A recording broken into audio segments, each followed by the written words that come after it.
और सुनो, तुम दोनों मेरे साथ घर चलो। देखो क्या हालत बना ली है तुम दोनों ने अपनी। आप मोहित को लेके जाइए, मैं ठीक हूं। घर जाके अपनी दवा खुद कर लूंगा। ऑफ कोर्स कर लोगे। शौर्य खन्ना जो हो तुम, जो गुनहगार को सजा भी दे देता है और दुनिया को ज्ञान भी। क्या जरूरत है गुंडागर्दी करने की? हाँ, कौन हो तुम? पुलिस हो, जज हो, या भगवान हो जो पूरी दुनिया को इंसाफ देते फिरते हो? महक शर्मा इस दुनिया में इंसान है, लेकिन इंसानियत नहीं। तुम सोनल को सिर्फ वही मिडिल क्लास आइडियाज दे सकते हो।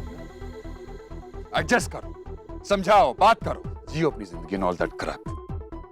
और मैंने जो रोहित और उसके दोस्तों ने सोनल के साथ किया, मैंने उसका हिसाब चुकाया।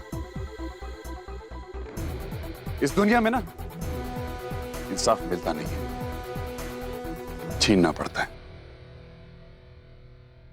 कोई भगवान नहीं आएगा तुम्हारी मदद करने के लिए, खुद की मदद खुद करो।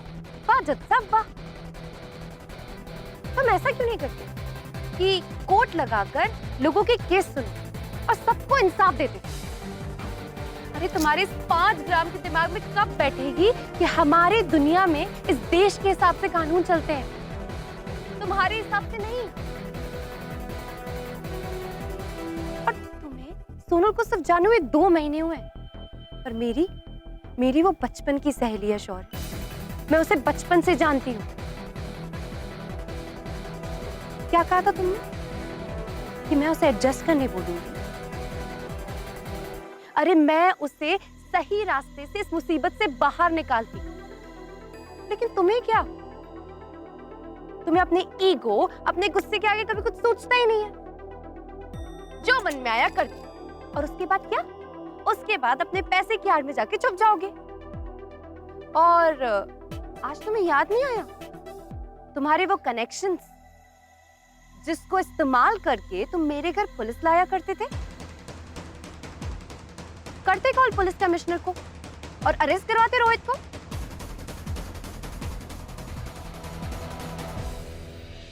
पुलिस क्या करती इसमें? उस घटिया लड़के ने उस लड़की के साथ बदतमीजी करी, मैंने उठा के उसकी टांग तोड़ दी। That's my justice. लेकिन तुम्हारे इस जस्टिस के चक्कर में सोनल का केस वीक हो गया, ये बात तुम्हें समझ में आती है शौर्य खन्ना? जब तक रोहित ने सोनल के ऊपर हाथ उठाया था हमारा केस मजबूत था, लेकिन तुम्हारी इस हरकत की वजह से ये केस वीक हो रहा है। क्या तुम्हारे घुटनों में बसने वाले 5 ग्राम के छोटे से दिमाग में ये बात घुस रही है? और ये क्या है? ये क्या जस्टिस जस्टिस लगा रखी है आपने खन्ना साहब?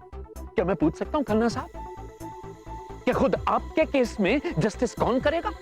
नहीं, बहुत बड़ी बड़ी बातें कर रहे हैं आप। इंसाफ, लड़की की इज्जत बचा रहे हैं, हीरोगिरी दिखा रहे हैं, लेकिन जब खुद आप महक को मंडप में अकेले छोड़ के भाग गए थे, क्या वो सब सही था?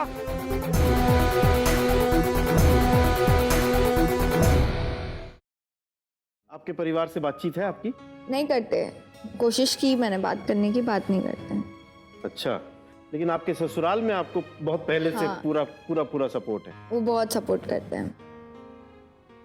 आपने इनमें से कौन सी ऐसी चीज थी जो एक्सप्लोर की शादी के बाद? इनको मैंने ज्यादा कभी कुछ अपने बारे में इतना बताया नहीं, पर जो भी पता चला वो मिलने पे जितना पता चला।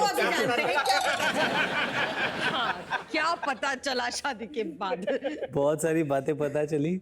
सबसे इम्पोर्टेंट बात थी मैडम जी का गुस्सा। हफ्ते लगते हैं मनाने के लिए, मिन्नतें करनी पड़ती है, और मानती है 10 मिनट के लिए और 15वें मिनट पे गुस्सा।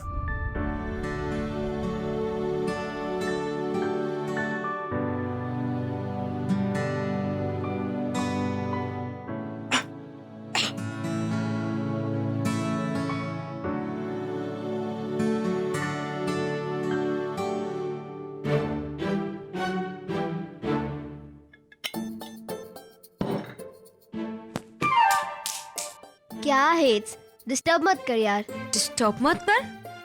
बोल तो ऐसे रही है जैसे कोई बड़ा इंपॉर्टेंट काम कर रही है तू।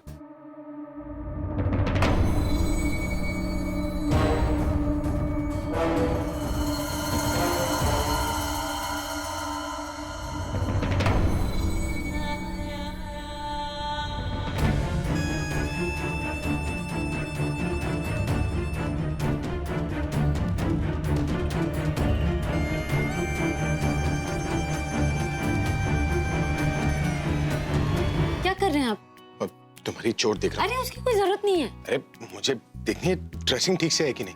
अरे ड्रेसिंग ठीक है, आपको कुछ करने की जरूरत नहीं है। चुपचाप हाथ दिखाओ।